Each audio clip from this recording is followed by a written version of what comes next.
This is Hemant. And Jessica. And you're listening to the Friendly Atheist Podcast. Please go to patreon.com/Friendly Atheist Podcast to support this show, to get your bonus episodes and ad-free episodes. And let me give a shout out to some of our more recent supporters. They include, and I am just reading the names you all submit, I effing love you guys. Aww. Josh M, Rhett P, Michelle, Sam T, Princess Periwinkle, Annette E, Adele D, Jessa G, Ignatius E, DJ, Toja the dog, Eric, and Rin S. Thank you so much. We appreciate it. You guys, Adele Dazeem is sponsoring our podcast. What a time to be alive. So you had, before we start with stories, you had a week. I had a week. Sorry we're late. I was in the hospital yesterday with a kidney infection. And those of you who have dealt with the U.S. medical care system know it was a rough situation. Anyway, I just couldn't stop puking yesterday, and I had the worst abdominal pain I felt like my IUD had perforated something, or anyway, was at work, couldn't get off the bathroom floor, so I went home. My sweet husband brought me to urgent care. They sent us immediately to the hospital, where I was in the waiting room for 2 hours, literally like moaning in pain and puking in pain. I had to bring a little trash can with me. Anyway, we finally get in. I got, I think, one, two. There are holes all over Jessica's body. Well, and I bruise really easily, and the poor nurse could not find like a single vein, and so I've got lots of those. And anyway, I was in a bed next to the nurse's station, so I've heard a lot of gossip about Disney World. Anyway, You're alive. I'm alive. It was a miserable experience, and I'm very grateful for my sweet husband who was with me the whole time and kept I had like a sheet and the thinnest cotton blanket, and I was like violently shivering, and he kept trying to tuck my little feet in. Aww. It was a bad experience. I had a CT scan for the first time. That was scary and terrible. It was all bad. I'm really tired and I got home at 6 p.m. After leaving for the hospital at 11, and slept Woke until... up 4 minutes ago. Literally woke up to Hemant asking if I was still alive, which I am. I'm not in pain anymore. I just feel kind of shitty. So anyway, it was bad and really scary. Like, medical stuff is so scary. Yeah. They thought I had appendicitis. I thought I was going to have surgery. So I'm glad you're okay. On behalf of, I'm sure, everyone listening, we're glad you're okay. It was really scary, you guys. I'm sorry if that happens to people a lot. It was awful. It was awful. Okay, let's hear about some white dude DX. Do you want me to make you feel better? Yeah, man. Sorry, this is not the day for that. You can go to patreon.com/friendly Yeah, we'll talk again when the podcast. medical bill comes in. Yeah, I right. have no idea what that's going to... And we have some, like, Oscar healthcare thing off the, whatever... What do they call it? The healthcare... website thing, and every person who saw it was like, well, I've never seen this before. Oh, that and makes so you I'm feel like better. sobbing and puking and moaning while I'm listening to a nurse be like, it's so weird because I've seen every card in the world before and I've just never seen this one. And anyway, thank you, nurses. You guys are wonderful. I just had a bad day yesterday. Okay, I'm going to catch you up on everything you missed in the last 36 hours. Great. Let's start with Arizona. Oh, boy. You may have heard by now, the all-Republican Supreme Court in Arizona. Wait, did O.J. Simpson die? He did die. When? The cancer murdered him, or O.J. caught the real killer. Oh, good. He was a douchebag. Did you know he had a prank show? Yeah. It was called Juiced or something like that. Like, this is a real thing. I swear to fucking... If you want to talk about somebody with no sense of self-awareness... Anyway, or a very good sense of self-awareness. There's an interview with the guy who wrote on that. And can you imagine? Anyway. Jeez. All right, we're talking about Arizona. Yes, Arizona. The all-Republican Supreme Court in Arizona effectively reinstated a law from 1864. Oh, good. We had all of our best 19th century laws. Yep, that bans abortion throughout the state. That law, obviously, was written before women had the right to vote, before Arizona was even a state. Oh, wait. None of that matters. So it's a federal law then? It's a state law. It's a state law, territorial law that carried over. Okay. I don't know. The conservatives who fought for the ruling basically got what they wanted, though, which is permission to punish women for obtaining basic health care. And now their doctors if they perform an abortion, could theoretically face between 2 to 5 years in prison for doing their jobs. Good. The bright light here is that Arizona currently has a Democratic governor who said, well, I'm going to just toss all law enforcement of this law to the attorney general. And the attorney general is a Democrat who's like, yeah, I'm not prosecuting this shit, which is nice. Like, they're not going to they're not going to use this law to prosecute people. That's because you have Democrats in those positions. But also, this is what the Republicans who control the House and the Senate wanted. This is what every Republican at the state and federal level wanted. And if Republicans take over Arizona again, or they take over Congress, this is what's going to happen across the country. Cool. The fact that the state Supreme Court ruled on this case at all, it was because of a case that was brought to them by the right-wing legal group Alliance Defending Freedom, which is one of those groups that just attacks church-state separation. And you may have also heard that since that ruling came down, Republicans, especially in Arizona, including the presumptive Senate candidate Carrie Lake, and a lot of these statewide people who want to run for that higher office in Arizona, they're all trying to back away from this. Like, you guys, we don't want a state-level abortion ban, even though this is what they were calling for over and over. Can you help me I feel like that's been a thing that's happened. I'm going to turn myself up because I can't talk very loud. I feel like nope, that was bad. Too much. Too loud. I'm doing my best, it's all guys. good. Carrie Lake, I think, said this was disappointing or that she opposed it, even though this is what the anti-abortion extremists... Saying this? Why do we keep seeing people push for abortion bans in pretty plain language, because and then when they get it... Because saying you want an abortion ban or a restrictive 6-week ban, whatever they say in Florida... Saying that is good politics if you're an insane Republican whose base of voters are crazy-ass Republicans. Actually getting what you want, I mean, it's great when you know you can't get it because Democrats are fighting to not do that. Dog catches the car thing? Yeah, dog caught the car. And now it's like, well, what do I do with this? Oh, shit, women are getting hurt? That's not because of me. That's not what I wanted. Yeah. Nobody, this is exactly what you wanted. And everyone who actually follows this issue could tell you this is what's going to happen. Yeah. And now they're trying to back away because, again, it's great politics for Republicans to say, I want to limit abortion. I'm pro-life, 100% pro-life. I have a perfect score from whatever insane groups are out there. But actually dealing with the ramifications of everything they want, which hurts people. It's the same thing with, I want to ban books. I just want to protect children. It's like, well, now they can't read anything. You can't read the Bible. You can't read any of these books. They're like, well, I wasn't asking for that. Buddy, we've been telling you that's the consequence of this. And the question is whether their voters are, aware enough to realize this is not actually good, which is what pro-choice side has been saying forever. Anyway. The reason I brought it up here is, one, this is what Republicans wanted. Right. But the day before the Supreme Court, the state Supreme Court's decision came, it was a foregone conclusion. This is a Supreme Court that had 5 members on it. And the then Republican governor of Arizona a few years ago said, you know what we should do? We should expand the Supreme Court. So he expanded it to 7. And then he's effectively appointed 5 of those 7 members. Gotcha. And how bad were these appointees? One of the Supreme Court members in Arizona was so anti-abortion and went public about it so much that he's like, I can't legally rule on this case. I'm going to recuse myself because you all know what I think and I'm biased. Oh, and even then, they got what they wanted 4-2 because Republicans... 2 people voted against it, 2 people voted against Republicans? I think they were there before Doug Ducey appointed the other ones. But in any case, the day before, they said, we're going to announce our decision tomorrow. And the day they said that, State Senator Anthony Kern, who is a Republican, he led a prayer circle on the floor of the Senate chamber, right on the state seal, where he and his buddies, there were like 4 or 5 of them sitting in a circle, kneeling. If you look at the captions in one video, like most of it is in brackets unintelligible. Like you'd have no idea what they're saying. They're speaking in tongues. They're saying, well, blah, blah, blah, blah. Wait, they're literally speaking in tongues? Literally speaking in tongues. You don't know what they're saying. Like on the ground? On the ground of the state Senate, which is where prayers have to happen for Jesus to hear them. Someone anonymously took video from above and like, the fuck is going on here?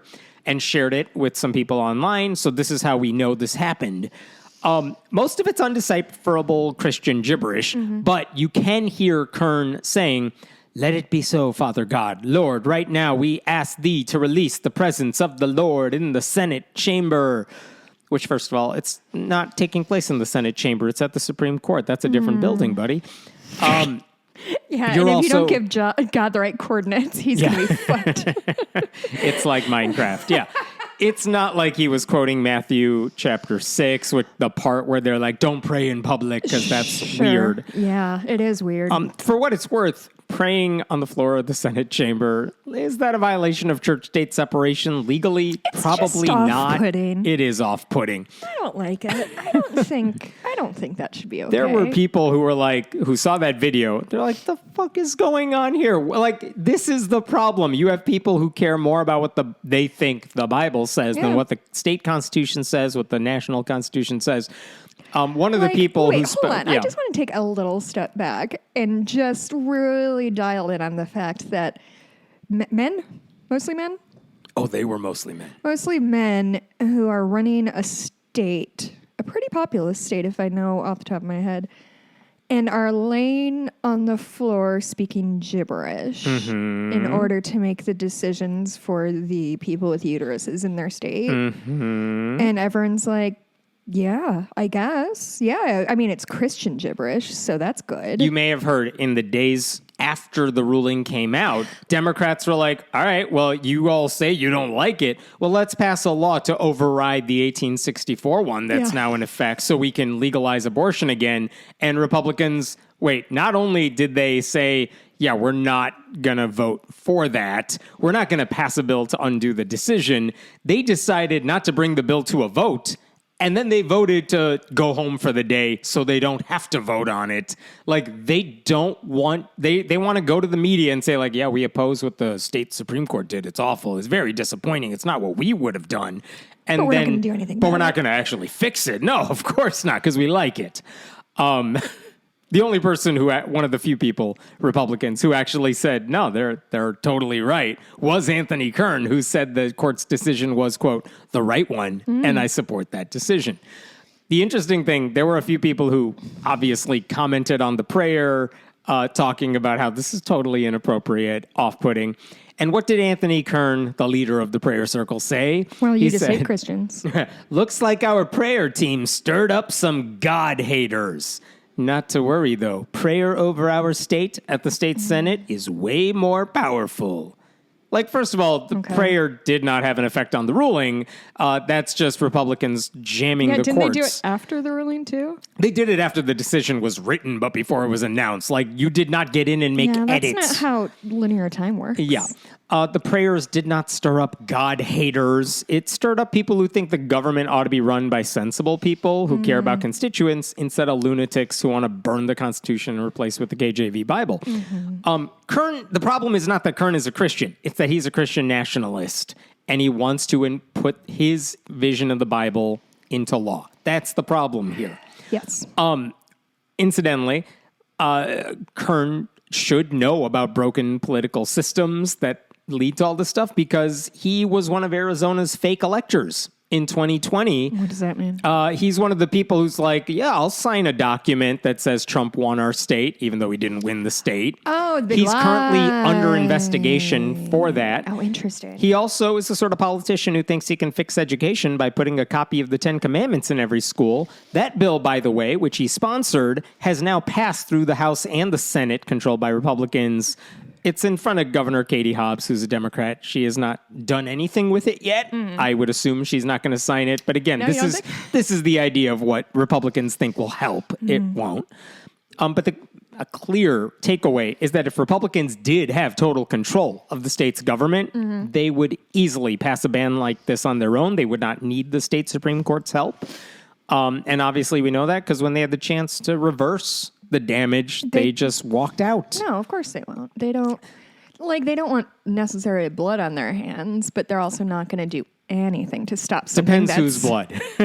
Fair enough. Is it women's blood? They'll take that. Oh, yeah. That's the fuel that guides them. They're Lady Macbeth in there. They can't get that blood off their hands. If there's any other bright spot to this, it's that the same Supreme Court also said strangely, but okay, that Arizona voters can vote on a referendum on the ballot this November to legalize abortion, which is fantastic news. Okay. Because if the anti-abortion extremism is this off-putting, Democrats can actually get people to the ballots. Wait. They can get people to the voting booths this November, and they can vote on a referendum to legalize abortion in the state's constitution, and that would override all the shit that Republicans just did. And the one saving grace there, who can put this up? it's already on the ballot. They've gone been. through the hurdles. And who is responsible? Was that the House that's responsible for that? Why did this get on the ballot with this anti-choice? I think petition. They had enough people who signed off on, we want this on the ballot. And so that's good for Democratic turnout. Mm-hmm. That's good for independent and non-crazy Republican turnout. Mm-hmm. Because if they're voting for that referendum to legalize abortion in the state, that's why so many Republicans are running away from it. Because it's going to bring out people who are so pissed off about this decision that they might vote against Republicans up and down the ballot. Like, it's great news for the state Senate, for the Senate, rather.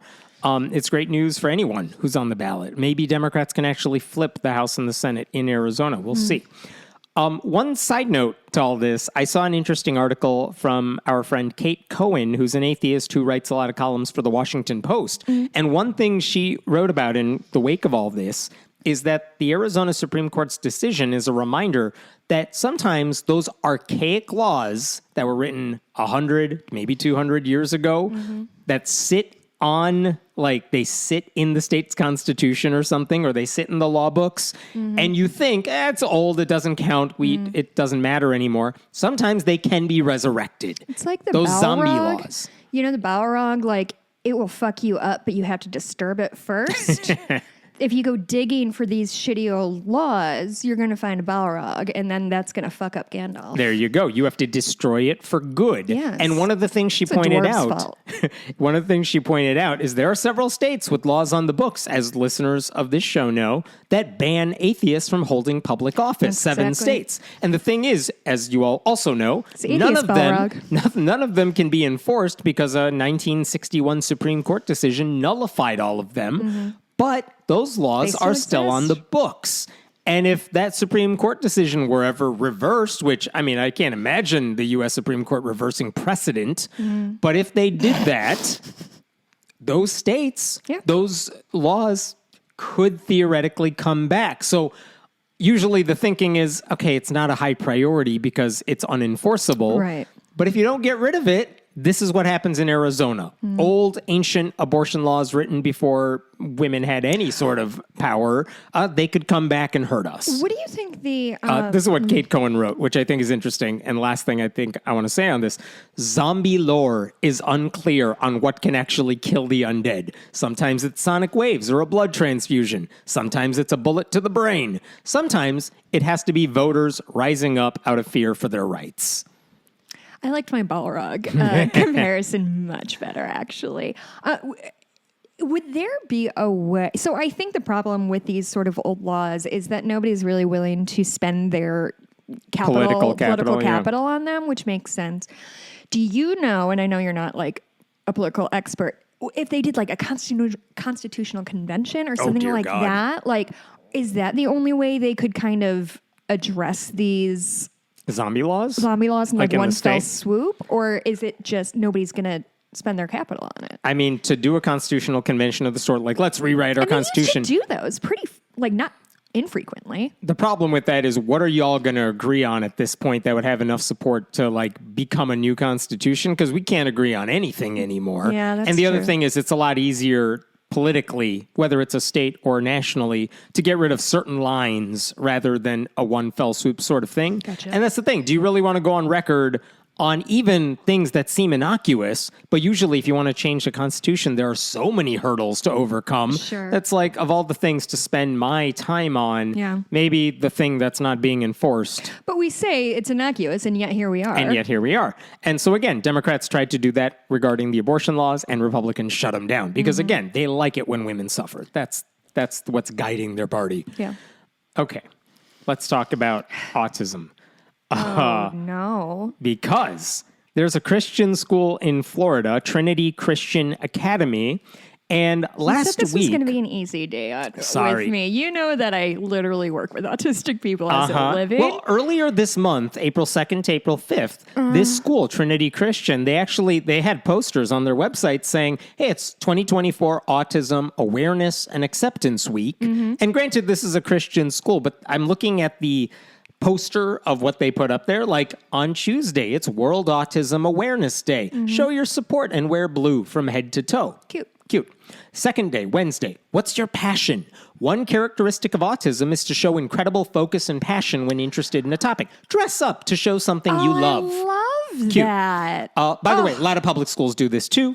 That's great. I love that. Thursday, Magnificent Mind. Wear a fun hat or wild hair to celebrate how amazing it is that God created our minds to work in unique and wonderful ways. Okay. All right. This is It's a Christian school. All right. Okay. And the last day, Friday, tie-dye for neurodiversity. To celebrate the beauty and the diverse spectrum of the human mind, wear tie-dye.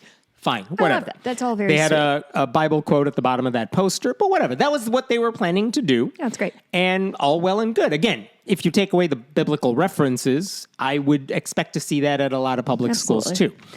But apparently, before all of that went into effect, even though that poster was out on the school's website and everyone was planning to do this and no big deal, God. one of the people who runs this school, his name is Pastor Matt Baker, he sent out a mass mail to all the parents in the school. He referred to Autism Awareness Week as demonic and saying that recognizing autism like this amounts to idolatry. And idolatry. Is he saying we're worshiping autistic people? In a way. Here's what he said. According to the Palm Beach Post, he sent out an email on March 30th, basically saying, yeah, we are not doing this at this school. What's his rank? He's just on the board. He's not like the... He's a pastor. I was looking at their administrative chart and I found why it can he hard make to... these- He's powerful enough. Okay. He's not like the principal or their equivalent of a principal, but he is high up on the list of what he can do. All right. But anyway, he sent out... we both understand this. But he sent out an email saying he allowed the event to occur last year because at the time he was the interim head of the school. I guess their old leader had left. He had stepped in and he said, all right, fine, we'll let it happen. And then they hired someone else to take the spot of like the quote unquote principal, but he still has some authority at the school. And then he basically said, after last year, I promised we'd never do it again. I found out that this was happening this year. Maybe some overzealous teachers decided to move forward with it. Maybe they didn't know the initiative had ended. But, I'm in charge here. I'm a man. And I'm going to put an end to it. And this is what he writes in his email that we have a copy of. The word Christian means like Christ. And it was given to the followers of Christ because they acted just like Jesus, ... If Jesus Christ led Trinity, would he have an Autism Awareness Week? Of course not. Why? Why? Because anything that exalts itself above the name of Christ should be brought down. Also, anything that teaches our children to have their identity in anything other than Christ is idolatry and demonic. So if you're defining Jesus your identity, fucking Christ, yeah, dog. if any part of your identity is, Calm I'm down. autistic, It's and a therefore, diagnosis. Like me saying that I have green eyes doesn't mean I don't identify as an atheist. It's just sort of one of the many things about me. if I identify myself as, I'm Asian American, and I'm proud of that. It's unique, and I can bond with other people who are like me. Yeah. That to this guy is idolatry and demonic, because how dare you identify in any way other than Christian? Do they say the Pledge of Allegiance every day? I'm sure they do. Okay. He also says in this email, the world, in its rejection and hatred of Christ, often devises programs such as Autism Awareness and cultural figures like the Easter Bunny and Santa Claus, spelled with an E at the end, by the way, to get the benefits. He's talking about the movie. Yeah. The To Tim get the Allen benefits classic. of his teachings, compassion, kindness, feeling love, and self-worth, without acknowledging Jesus as the ultimate authority and the source of all life. So he's not only mad at Autism Awareness Week, he's mad at the Easter Bunny for taking away attention from Jesus, and Santa Claus for taking awareness away from Jesus.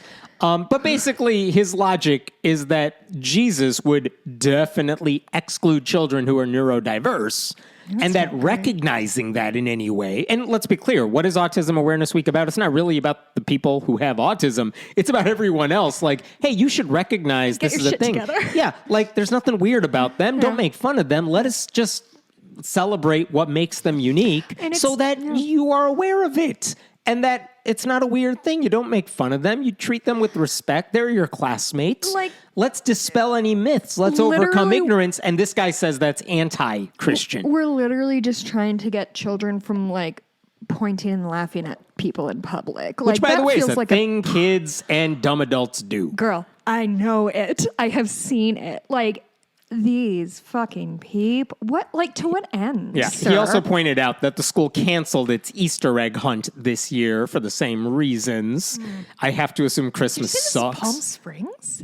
Palm Beach Post reported on this. But in any case, Where is it? What state? it's in Florida. Florida. Oh, You know. Okay. I read multiple articles that quoted different parents whose kids attend the school, and they are pissed. Of course they are. So here's one article. Like, what is that teaching you about Christianity? This one parent whose adult son has autism and whose daughter attends this school called the note, quote, disgraceful, disrespectful, and ignorant. She fired back at Baker and asked the school's board of directors to condemn his message. Good. She said his hatred for the autistic and disabled community is so enormously obvious, which... Yeah. All right, yeah. Yeah. There's another lady who had 2 kids who go to Trinity right now, including one with autism. She Who's said, in the school? Yeah, currently in the school. She said she'll be pulling them out of the school. Good for her. All right. And a third lady, her name is Heather McKay, and I bring that up because she's a staffer at Trinity, and she's the first person who brought that email to the public's attention. Wow. She said on Facebook that her kids, including one with autism, because she works there, so her kids might get free tuition there, she said she's moving them to a different private school next year. Oh, and by the way, she posted that email online, and then she was fired. And she was told it was, quote, not due to her sharing the letter. No, it was just a fun coincidence. The school, which was like, we can't comment on this, but also she has a hostile work history, their words, whatever that means.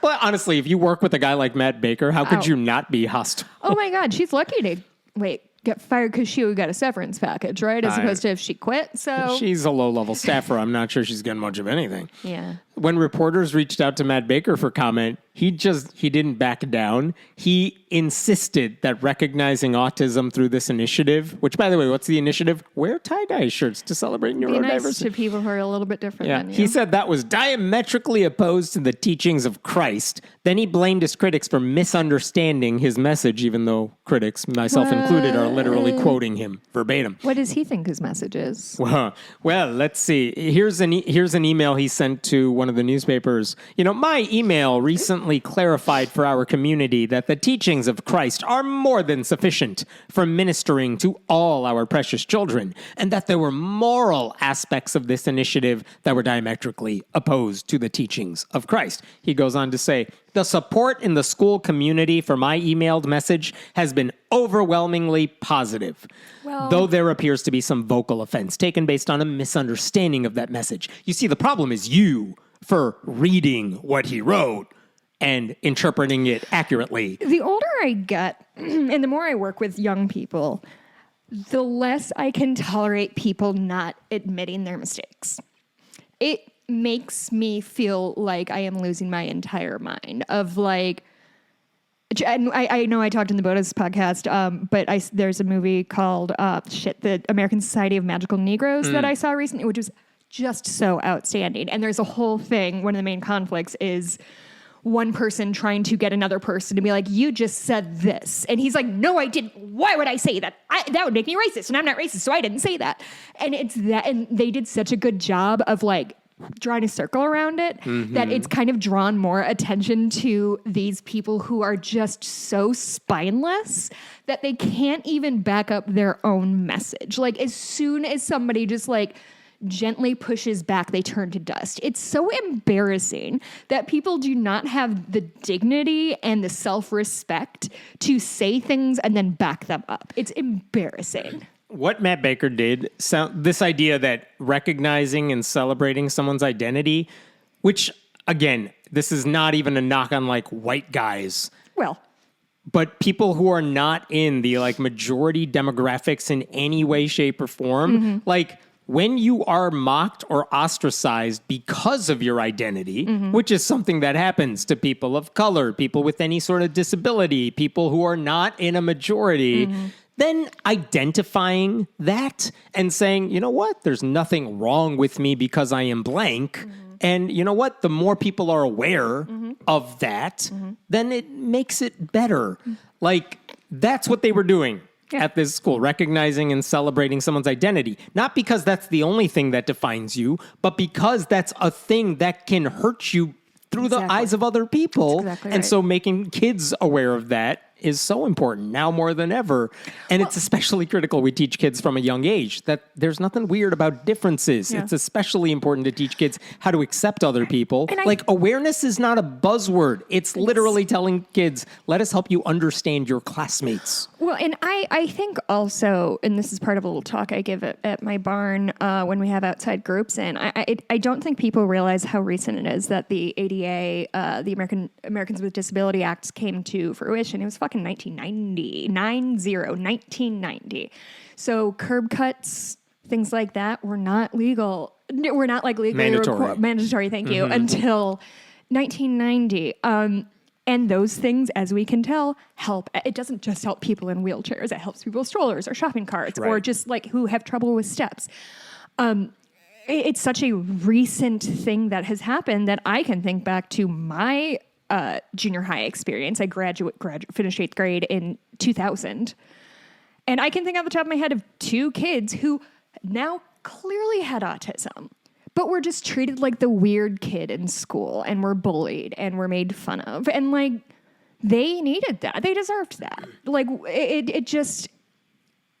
this sucks. Yeah. Trinity Christian Academy, this school, they're affiliated with the Assemblies of God, which is a Pentecostal denomination. And when I went to look at the website for the denomination, they actually had an entire page about autism, reminding everyone, quote, people frequently fear what they do not know or understand, or they simply jump to uninformed conclusions. Yeah. Which, dog. Yeah. Has he read the website? Awareness doesn't seem to be his strong suit. This man should not be in charge or be near children. This man's a fucking monster. And if any of this sounds familiar, last September we talked about a pastor named Rick Morrow of Beulah Church in Missouri who said autism was caused by the devil and prayer alone could heal that developmental disability. And he said at the time that he knew he was right because, quote, God doesn't make junk. Yeah, I remember John. You remember that? And hate preacher Greg Locke said that in 2022. He said in a sermon that autism was evidence that people were not taking demon possession seriously. He said, quote, your kid could be demonized and attacked, but your doctor calls it autism. And his evidence for that was, quote, ain't no such diagnosis in the Bible. I don't think they have leukemia in the Bible, or probably kidney infections, and DNA I can tell you DNA atoms. Yeah. Again, none of this comports with our scientific understanding of autism, Germ theory. which has been called the, quote, most heritable of neurodevelopmental disorders, like genetics. Heritable? Heritable. Like, yeah, you get it from your genetics. Genetics plays the biggest role in determining whether a kid has autism. Plenty of people with autism are high functioning. Many are never diagnosed. And many parents who have raised kids with certain neurological or developmental disabilities will tell you that no matter how difficult it may be, they wouldn't trade a thing. Their kids are not broken. Their kids are not demon possessed. Their kids are who they are because of their differences. That painting behind you on the wall? Not in spite of them. That's my autistic student, the abstract one. Yeah, it's beautiful. Yeah. And so Baker is still employed at Trinity, at least for now. On Friday morning, after all this, last Friday morning, the district held a meeting for all the parents in this Christian school district, and they didn't talk about this at all. It just never came seriously? up. Yeah. did This is they from an talk article about? it. When the head of school, Anthony Bryan, adjourned the meeting, several people loudly asked, "That's it?" before standing up to leave. Groups formed outside as parents and staff members shared their frustration and disgust with Baker's email and the school's handling of the fallout. They said they felt the entire issue was being swept under the rug, which, yeah, it's a Christian school. What do you think they're going to do with an issue that doesn't make them look These good? people are paying to go here. I right? know. Like, again, if they actually want to see change, they need to follow in the footsteps of those few parents who spoke to the press. GTFO. And yeah, go to another school. I'm not asking you to give up your faith. I'm not asking you to turn your back on Christianity, but you do not have to go to a school like this that treats your kids like this. They should republish that. Remember that article of that Christian couple who sent their kids to public school and are like, yo, we've been lied to. Yeah, there was a Washington Post article sometime last year about homeschooling, and they said there was a fundamentalist Christian, like the mother and father grew up in conservative Christian homes. They expected to raise their kids through homeschooling and do all that.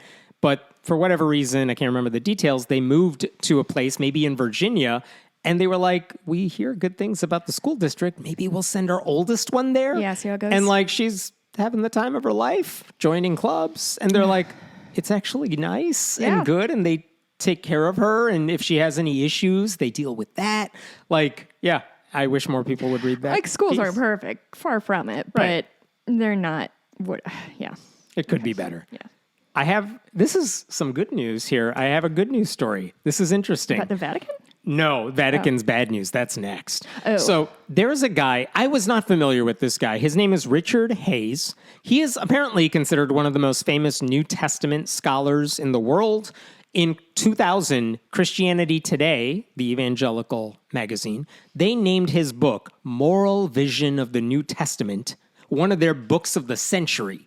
Like influential in the way... Which century? 20th or 21st? 20th century. Wow, and they that's were like, pretty big claim for the 20th century. A lot of pretty important this book works came out in 1996, and they're like, nope, it made it. It's in the frame.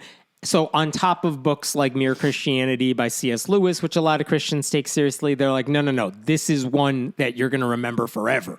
Because what he did is he's saying, let me weigh in on a lot of big, important, what we would call culture war issues. And let me tell you, based on the Bible, how we ought to think about them. And so if you go to a seminary or you go to any of those types of places, you might have this as a textbook because that's how influential it is. And again, written by a guy named Richard Hayes, still alive.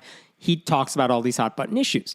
And at the time, in 1996, let me tell you what he wrote in a whole chapter about homosexuality. Because, of course, he talked about that. He wrote, it is okay to let gay people be members of your church because they are sinners, but we're all sinners. They are sinners like racists and alcoholics are sinners. So they're all welcome there, but, quote, racism and alcoholism are not the same thing. I want to be very clear about that. Go ahead. He said, but, quote, we hope and pray that the church will become a community of moral formation that will enable him or her to change. So you're welcome in the church. Yeah. With the objective that what you are sinning about is not okay. All right.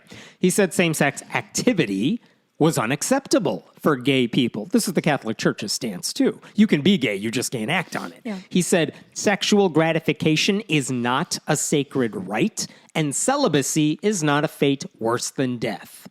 That was his quotation. That's quite a stance. He said churches should not bless same-sex unions, which were legal in some places at the time. He believed that gay people could be, quote, transformed and become straight. He wrote that homosexuality was, quote, one among many tragic signs that we are a broken people. And again, these beliefs have become pretty commonplace in white evangelical circles. Like I say all of that, it's like, yeah, I've heard that before. But one of the reasons you hear that in conservative Christian circles is because of this guy. Yeah. Because he's telling them this is how you ought to think about these issues. Yeah. Not the only reason. People didn't come up with this on their own. Right. But this is like a legit Bible scholar telling us with various methodologies why this is the right way to think about these issues. And obviously all of this ramps up after marriage equality becomes legal nationwide and all that. So that's who Richard Hayes is when it comes to homosexuality and writing about that, talking about that. So it turns out this September it just came out recently that, hey, not the next book, he may have written other books, but another book by him is going to be published this September. He wrote it alongside his son, Christopher, who's gay. also in the same line of business. They write about Christianity. It's a family business. It's a family business. And the book is called The Widening, W-I-D-E-N, The Widening of God's Mercy. And it's all about how Christians should think about homosexuality. Really? And you might think, oh, he took that chapter from the old book and expanded on it. No, according to the book's description, which started making its way around Christian circles, Richard Hayes has apparently had a, quote, change of heart and mind. Wow. This is from the book's official description. The authors, a father and son, point out ongoing conversations within the Bible in which tradition, rules, customs, and theologies are rethought. They argue that, quote, God has already gone on ahead of our debates and explained his grace to people of different sexualities. If the Bible shows us a God who changes his mind, they say, perhaps today's Christians should do the same. The book begins with the author's personal experiences of controversies over sexuality and closes with Richard Hayes' epilogue reflecting on his own change of heart and mind. Wow. It definitely makes it sound like the older Hayes has done a 180. Yeah. Yeah. And the question is, well, has he softened? And if so, how much has he softened? And was there an what inciting? caused that? Yeah. I'm very curious. Like, could it be possible that this guy, who is now 75 years old, has rethought his beliefs? Which is wild because... Which is totally wild.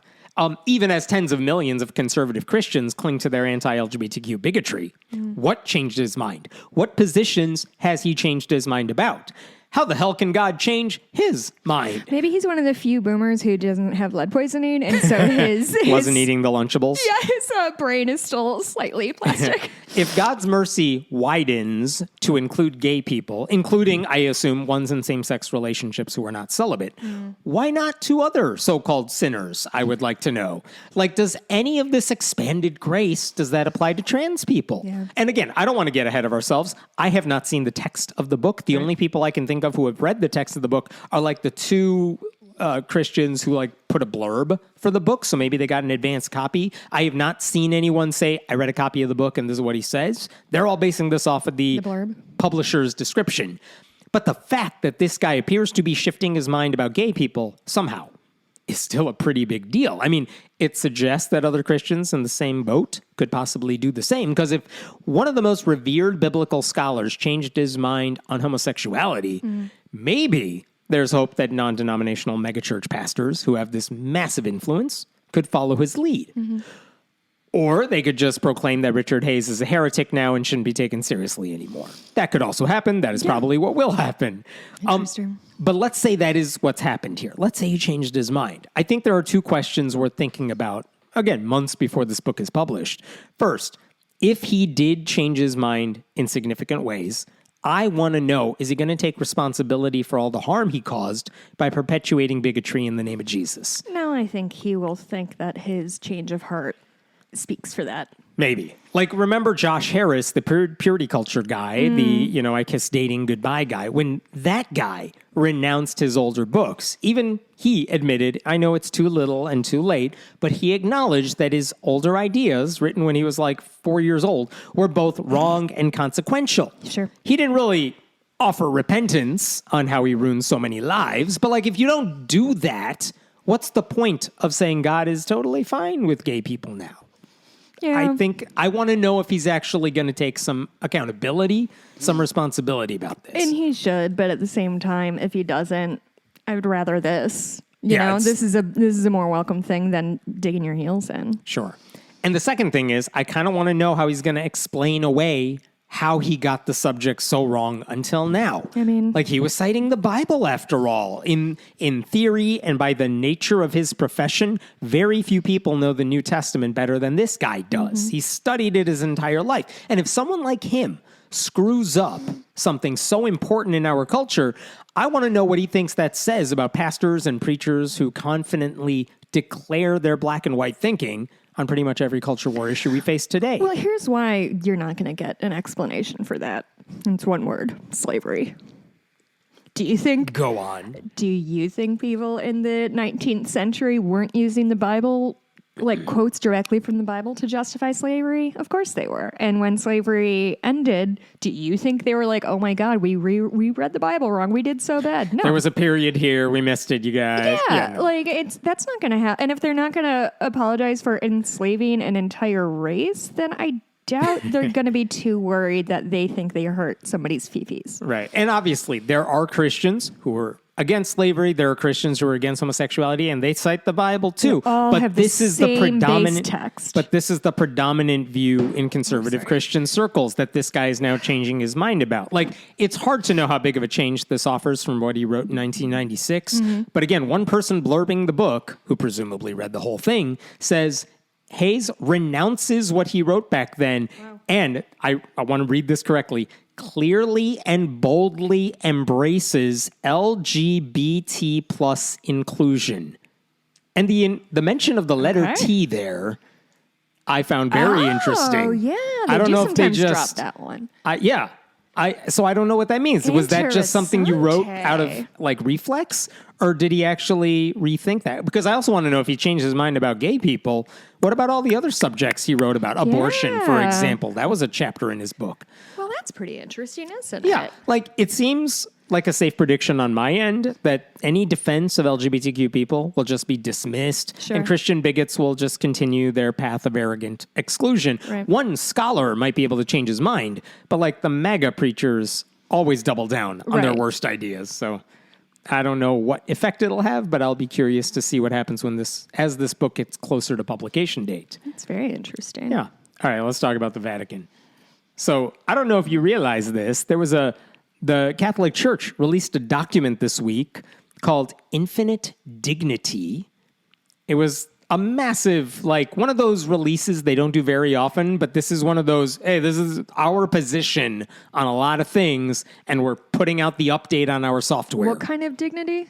Infinite. Infinite dignity. Dignitas infinita is the official name. Can I take a swing at what I think they're talking about? Sure. Is it assisted suicide?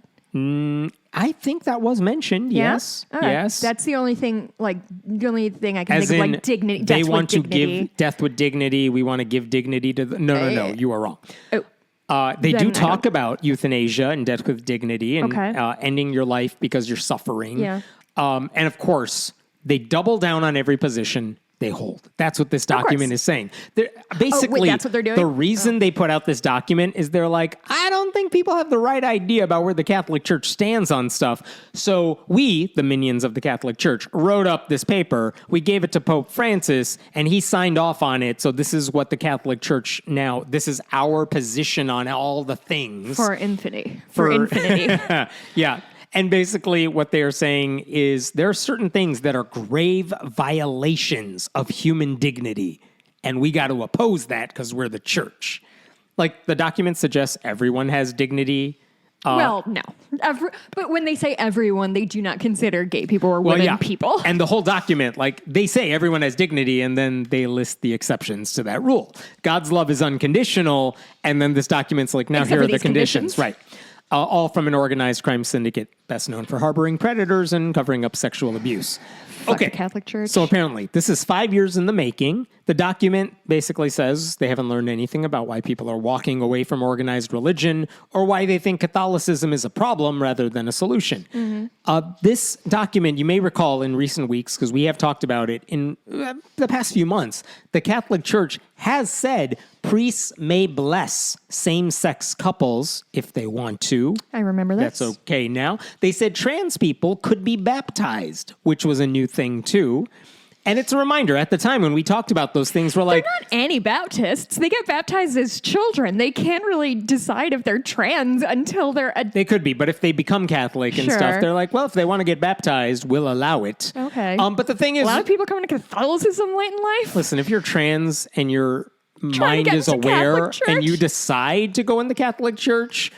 now I question things. Yeah, that's not a great decision. When that happened, they got a ton of good media publicity. Like, oh, the church is getting better on these issues. And people like us are like, no, I swear, they're not getting better on these issues because they're still as bigoted as ever. That's what you thought. I think they're getting less worse, and we argued about that. And sure.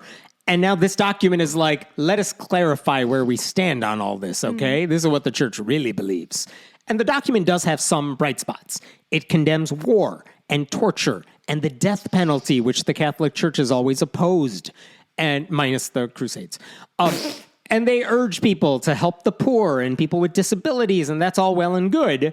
But basically, let me put it this way. There are 66 sections in this document, and it doesn't get interesting until section 47, because that's when they get into, all right, here are the exceptions to the Wink, rule. wink. Section 47 calls abortion an extremely dangerous crisis of the moral sense. No. It says anyone who argues otherwise is guilty of self-deception. That's fine. By the way, section 44, earlier than this, it condemns violence against women.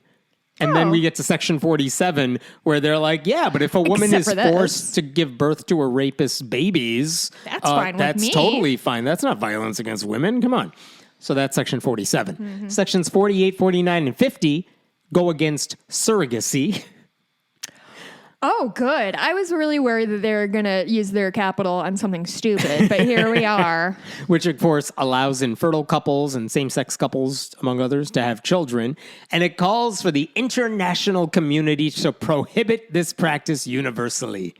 Section 50 specifically says the procedure violates the dignity of the woman. Sorry, just really quick. Do they have anything condemning, Child rape, pedophilia yeah. within the church, or that people in authority should be held especially responsible for harming children because they're supposed to be trusted and leaders of our community, and those people are thereby worse than anybody else? There is a section on sexual abuse, and it says, those who suffer sexual abuse experience real wounds in their human dignity. Thank you. In their human dignity. But the last their sentence, dignity, not their body or their brain.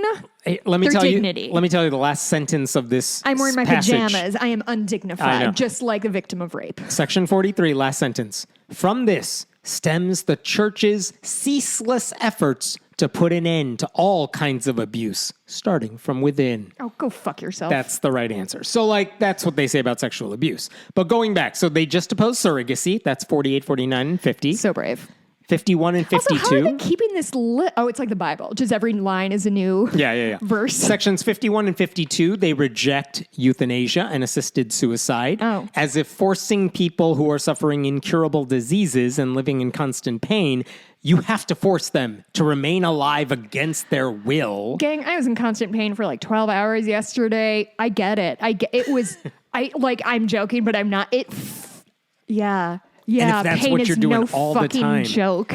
Why should we let them suffer? The document says, quote, wait for this, suffering can become an opportunity to strengthen the kill yourself. bonds of mutual belonging and gain greater awareness of the precious value of each person to the whole human family, which is like a euphemism for torture.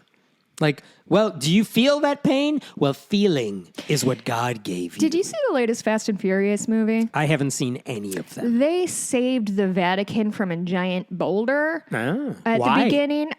Unclear. I don't like those movies. I've seen all Could of have them been done multiple with it times. with a boulder? This is what I am saying. I know that it's a fictional world, but just let that boulder keep going. I would watch that movie. Well, it didn't. It didn't smush the thing. Had they changed the whole movie? Sure. And if you made that into 10 parts, would watch all of them. Listen, have I seen all of those people. movies? I don't. Yes, I don't I want to hate them. destroy the people. Destroy the whole Vatican. Sell the gold off. My husband Save the loves the world. Fast and the Furious movies with a passion that I don't understand, whereas I think that Vin Diesel has the charisma of a thumb, and I cannot believe he's an saw international a superstar. car- It makes me furious. I saw a car and in the fast. trailer, and I'm like, no, I'm good. Yeah, no, it's all cars. pretty much it's my cars. reaction There was like to all car movies, Like at one point, they including drive Cars. a car off a cliff, and then it gets snapped up by a magnet from a helicopter. Yeah, I didn't miss anything. Yeah, it's not for you. And also, if you watch it at 2 times speed in the corner of your screen while Still you're a doing waste of my something time. else, it's you're not gonna like it even the tiniest bit. And then we get to sections 55, 56, 57, 58, 59, and 60, which are all about trans people.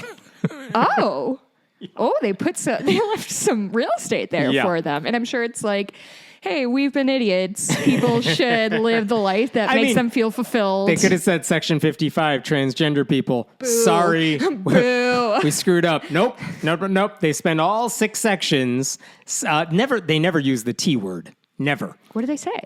It says people who subscribe to gender theory are merely Wait, so that's us. Like, if gender theory is just that your gender is not fixed and it's different from sex. If you accept that trans people exist or that gender is on a spectrum or anything like that, you're merely making a, quote, personal self-determination as if being trans is a choice, which is not how it works. Wait.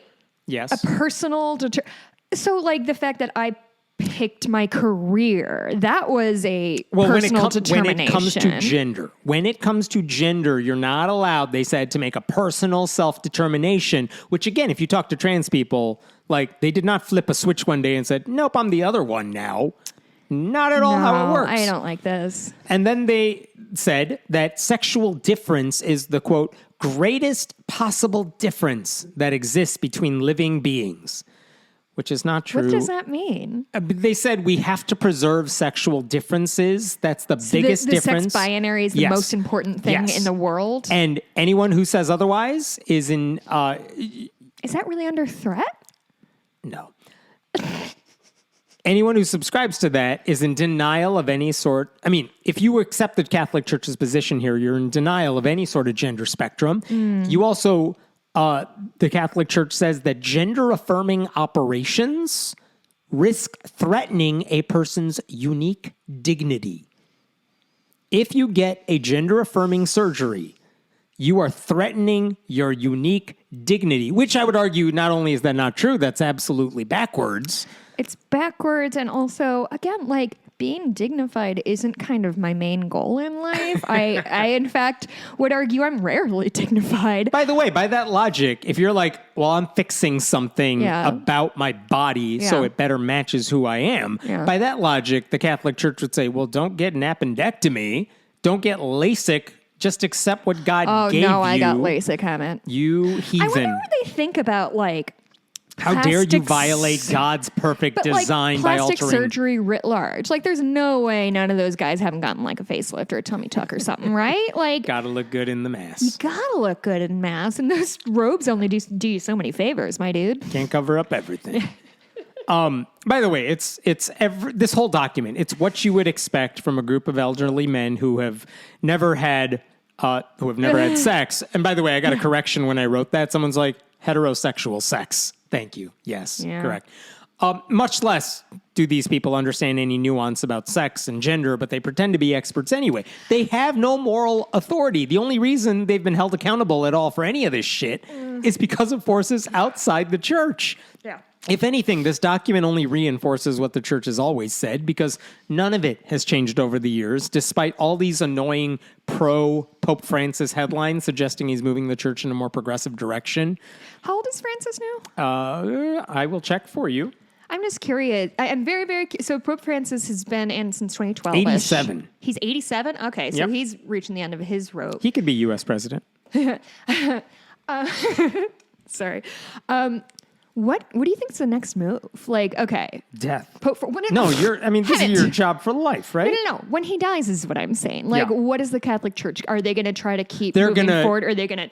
Oh, first of all, I take issue with, have they moved forward with Pope Francis? The whole point of this document is, no, they have not. But second thing is, no, they're going to go back in the... They're going to go back conservative? They're going to go much more conservative, because that's the... Now, well, good luck, Catholic Church. Pope Francis has tried to appoint more cardinals who elect the next pope who are alongside his vision. But not liberal, says Hammett.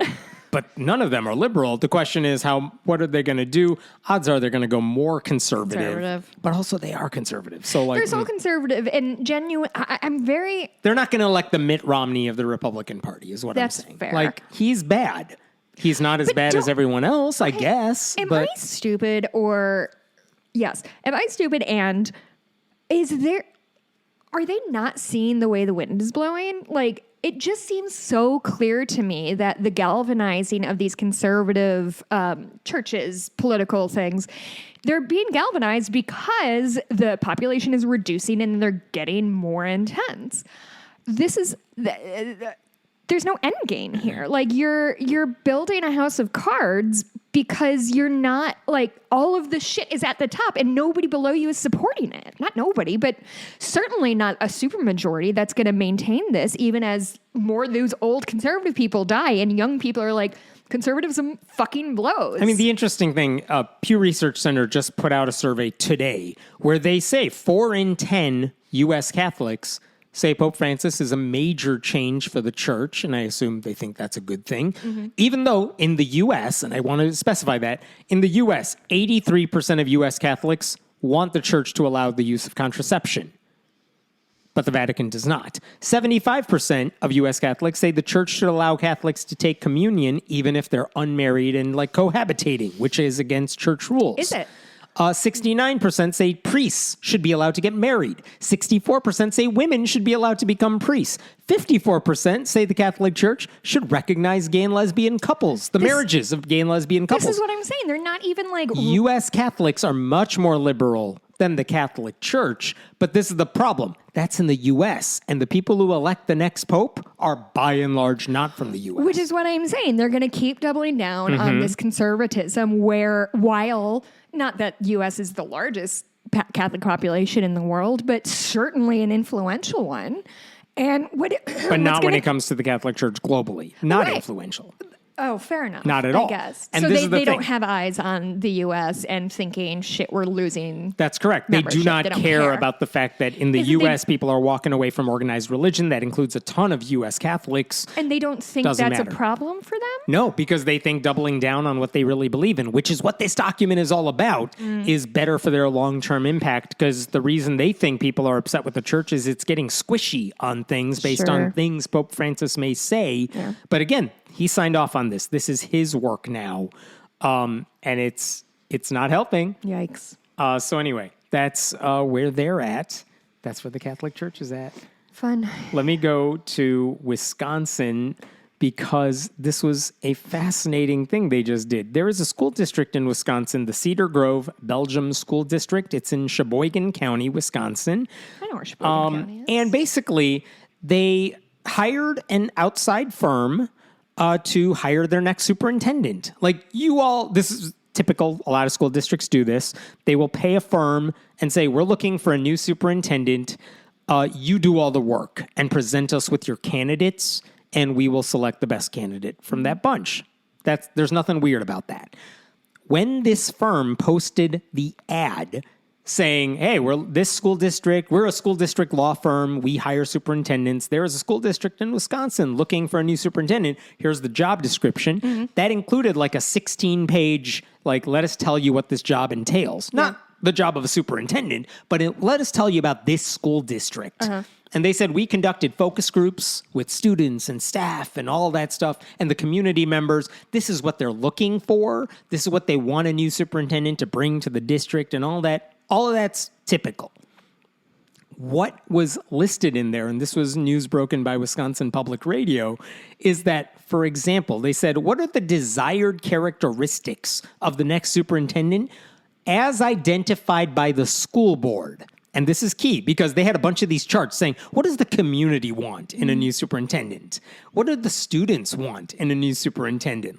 I want him to be accessible. I want him to make sure I'm always living up to my potential. Fine, good. This is what the school board wants. And there were 2 items on the list that were very interesting. One of them, conservative politically/fiscally. Conservative politically. That's an interesting thing to put on your requirement list. That's upsetting. And then the other one, must match the makeup of our community. And then in parentheses, white guy. Conservative Christian values. Oh, no. Yep. They can't say that. Or they shouldn't say that out loud. Again, you guys. They're so dumb. And so upon hearing about that, some lady who must have been looking for superintendent jobs, she's like, that seems messed up. She contacted... And where was this listed? This was on the job application. That's insanity. So when they heard about this, some lady heard about this, she contacts a retired superintendent friend of hers. It's like, this is bad, right? This is wrong. Right? And that retired superintendent contacted the guy running the search. who works for a law firm, a Don't tell me he's a consulting firm, conservative rather. Christian. Doesn't matter. But she said, like, here's what the email said. Help me understand how a public school district can legally limit its hiring to people who are Christians. My mentee, the lady who contacted me, is not a Christian and is frankly gobsmacked that a public school district can blatantly and prejudicially flout the law. The search consulting firm I like guy. when smart people get mad. I know. It's really fun. The guy who is the contact person for the consulting firm writes back, and he's basically, I'm paraphrasing here, it was a mistake. You don't say. He explained that, we had these focus, I'm going to paraphrase here. He says we had all these focus groups. They told us what they wanted in a new superintendent, and as a focus group, the person running the focus group, you write down everything. You're like, oh, Jessica, what do you want in a new superintendent? And you say your things. And you're dragon. Like, sure, I'll write that down. Thank you for offering your opinion. You're Does welcome. anyone else have opinions? And then the consulting firm's job would be, you would think, let me sift through and get a sense of what the good ideas are here. And make sure we're not putting And filter out the dumb super shit. illegal. Yeah. So he said, God. these are the personal opinions of community members and should not have made it to the final leadership profile report. But I would add, those are the desired characteristics of the school board and not random community members. Yeah, why do I care about what the school board? Well, I guess I do want to know what the school board yeah, wants. but also, I looked at the list that the community provided and the students provided, and those all seemed fine. Yeah. Oh, They were boy. looking for sensible things. It was the school board's list that had the problematic stuff, and Yeah. that's weird. So it makes it harder to blame this on random kooks in Yeah. the community. But Hey, when they realized what they did, they removed those items from the document. and then according- hired a conservative Christian gentleman. No, so the school board president, he told Wisconsin Public Radio, he realizes publicly listing Christian as a desirable characteristic would give candidates the impression that they would not be considered if they were not that religion. Wow. This At is least he why admitted that. This is why the search firm chose to remove that comment, he said. But yeah, the problem is not just that people who are not Christians might not apply. The problem is also that you are treating Christian as a desired trait. Not Yeah. I follow the religion, but that Christian is synonymous with moral or good. Right. And what about the reference to politically conservative, which is a weird thing, not illegal per se, but So why are you listing weird. that? So the updated version of the document, which I could not get a copy of the first version. Oh, you couldn't? I could How did you not. find... This is based on Wisconsin Public Radio's reporting. I see. They must have had a copy of it. Sure. But they did not share it. They took a screenshot of the problematic section. Yeah. But the updated version of the document, which is still online, it no longer lists the politically conservative section. It no longer says you have to have a conservative Christian thing. So It does embarrassing for say them. you need to have, quote, similar values to the community, with no parentheticals, which is vague and what does that mean? I don't know what that means. How would you know if you're applying for this job? I need Truly. to have similar values to the community. I'm in Milwaukee applying for this. I don't know. Right. Why would you know? That's weird. And obviously, a public school district cannot have a religious prerequisite or that sort of preference. Yeah. The ACLU of Wisconsin told Wisconsin Public Radio, we're investigating the matter. Wisconsin Public Radio filed an open records request for all correspondence related to this search for a superintendent. But there was some additional drama over the past week because they were scheduled to allow the community members to meet the finalists, because what a search firm does is they say, here are candidates Sure. who have applied for this position and we think they fit. So now we're tossing it off to you. And the school board was going to have a meeting where you could meet all the finalists before we pick, because we want your feedback after Sure. this. That was postponed. And according to a thing on their website now, the school district's website, that event has been postponed due to a, quote, shift in timeline in the hiring process. I don't know what that means. So they don't have a superintendent? Not now. Oh. A local newspaper said that the postponement occurred because, quote, the first round of candidates did not closely enough match the profile determined by the district. And again, I don't know what that means. Does that mean they were not good enough to be superintendents of this district? And Not were they not good enough conservative? because they were not politically conservative? Is it because they were not Christian? What's the reason? We don't know. And this is the thing. if they made a mistake on the application by just jotting down everything idiots said, Yeah. okay, fine, just admit we made the mistake, fix it, move on. But given the backstory here, I kind of want to know why certain candidates were rejected and whether the original job posting may have pushed away good people. Sure. Because according to that retired superintendent who wrote in, like, the fuck are you doing here? She said that my mentee who brought this to my attention, she decided not to apply for the position because she's not a Christian. Yeah. And again, that's just one person. So are you Did other wondering, people? are there just bad candidates because of this Christian thing? Yeah. Or did they bring in candidates and they were not Christian and conservative? Yeah. Which and one did do you you think say it no is? to them because of that? And Yeah. if the district says, no, of course that's not the reason we got rid of potential people, well, now you made the mistake. You have an obligation, I would think, to go out of your way and make clear very publicly that we do not care about your religious beliefs. We do not care about your political They're affiliations. not Those going are to do that irrelevant. because they want to hire a conservative Christian. And when they do that, they know that they cannot go and be like, oh my God, I'm so sorry. We're really trying to be diverse. And then hire the next Christian white dude they find. Like they Right. can't. They're not going to do that because that would mean that they have to own their mistakes. Yeah. What they don't want to do is do what like Oklahoma is doing with Ryan Walters, the state superintendent, who's just trying to make everything into a culture war battle for conservative Christians. Yeah, like the how's- students deserve better than a leader who perpetuates right-wing propaganda under It's the guise true. of faith. And they deserve a superintendent whose leadership will hopefully steer kids away from some knee-jerk belief that Christian and conservative are synonymous with goodness. Right. Granted, the superintendent's not in the classroom, but he or she gets to set Yeah. the bar. And so I hope they hire someone who's decent. And again, it is also not weird that, hey, we got these round of applicants and these are the finalists. And you know what? We don't like any of them. That happens all the time in school districts. And you know what? Then you just widen your net. Maybe Yeah. you put out another call. We're still looking. Yeah. That's fine. That happens. that Tweak would the- not be a yeah. story. But the fact that they screwed up on this and they are trying to walk away like, yeah, we didn't mean it like that. So it's all good. Like, no. You made the mistake. Fix it. That's all I'm asking for. Wow. And I got one last story for you today boy. because we didn't I'm get to talk fading. about. I know, it's okay. One last one only because we didn't get to talk about this last week because it made me laugh.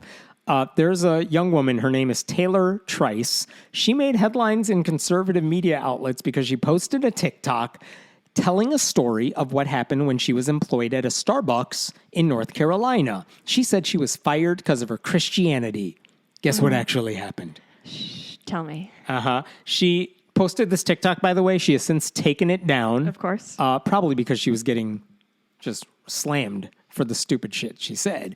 She said she was working at Starbucks for 2 years, never had a problem with them, never had a problem with their pride displays. But in 2022, they put up some chalkboard of sorts. And I'm looking at a picture of the chalkboard. It says, let's talk about pronouns. Many people, transgender and cisgender, use pronouns. He, him. I would say her. everybody uses uses pronouns. pronouns. And then they said, here are the commonly used ones. He, him, they, them. Yeah. Here are the newer ones that are less common, but still valid. And they list like Z, Zim, whatever. The Yeah. point is, they say on this chalkboard, you can always mix and match. Many of our partners wear pronoun pins to help others respect their preference. That's all the chalkboard said. This is in Starbucks, right? This is in Starbucks. I don't know nice. if this is like a corporate thing or they did this at one store. I don't Sure. know the answer. But she said when she saw that, she responded to her managers, I think, you guys got to be careful. We got families walking in here and kids are going to read that. And to which I was like, Kids who are famously really interested in grammar. yes. And like, if they saw that, I would like you to finish the sentence here. Yeah, What's if they gonna saw that- happen exactly? I don't know. Dot. She then said in this video, company policy is you must use the pronouns your customers request. And she's like, I'm not going along with that because, quote, if I see that you are a man and I call you a woman, that is lying. Which, Lying two is the things word? about this. Oh my God. One, I've been to Starbucks. They've never once used my pronouns. They are just They like, don't even use your real name. they don't use my real name because I don't give them my real name because I know better. But This is because nobody can pronounce it, not because you think Starbucks is going to like. this is correct. It's not because I'm worried about a conspiracy. No. It's because I'm trying to help them out. So my name is Bob. Yeah. So Like, who cares about their pronouns? You don't have to use them. Just what's your order? And okay, what's your name? We're done. Yeah. That's the end of the conversation. I don't have that many conversations with my baristas. Right. Elsewhere in the video, she says sin exists because someone ate the wrong piece of fruit and that the Holocaust began with, quote, small little propaganda too. I mean, I guess So she's kind of right. So she like doesn't want to... It started with anti-Jewish propaganda and sort of escalated, but I'm not sure Sort of what escalated point is a good way to put that, making. sure. Sort of. Yeah. And then she said, she's basically saying, I refuse to acknowledge trans identities because I want to prevent another Holocaust. An anti-her Holocaust? I don't think it's a Holocaust that they're targeting, just one lady. I think that's just...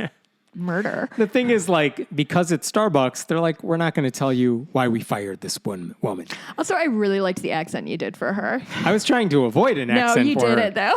Uh-huh. But, like, there's no specific indication from her video of what else she might have said or done. Do you have, like, a general age on her? Is she a teenager? Young. Probably early 20s. Huh. Like, I don't know what led to her firing. Her managers, according to a Fox article, like, they cited complaints from coworkers. But, like, she didn't mention this in the video. Well, my obviously. guess here is, like, maybe there's someone who uses, like, is trans that she had to work with, and she didn't want to use that person's pronouns when communicating with them and, like, hostile workplace sort of thing. Maybe that happened. I don't know. But the point is... an asshole, but I think just being like, kids can see a pronoun list is grounds for termination. Maybe. I don't know. think it is, but in my heart it is. Was she fired for being Christian? No. Was she fired for being an asshole? Probably. Maybe. Exactly. For what it's worth, again... no pronouns come up whenever I go there. Yeah. But since she posted that video, right-wing media has latched onto it as a story of alleged persecution. Yeah. And by the way, she has slipped up in her retelling of the story. Because when she spoke to Fox News about this, she admitted she refused to call her colleague by their preferred pronoun. Did she slip up, Hammond, or did she lie? And she said there were multiple complaints from customers. And I don't know what they were complaining about, but what was she saying to these people? I don't know. The only comment Starbucks gave to Fox is that Starbucks has no tolerance for discrimination or harassment of any kind in our stores. We expect all partners, employees, to abide by company policies and standards, including our anti-harassment and anti-discrimination policies, which is standard fare. Like, the bottom line is she fucked around, she found out, and now she's whining about it years later while pretending to be a victim. It's 2022. Yeah. If you are contributing to a toxic environment in the workplace, you deserve to be fired. It's not complicated. This is genuinely what I think happened. I think a woman in like a short hair and a baseball cap and like jeans ordered something under the name Sarah, and she's like, ha ha! Got you! There's no way you got boobs under there. That's what I think she did. Which is, yes. And I'm like, just say that Bob. sapped That's all of my energy. I wish I like didn't yell. I'm so tired.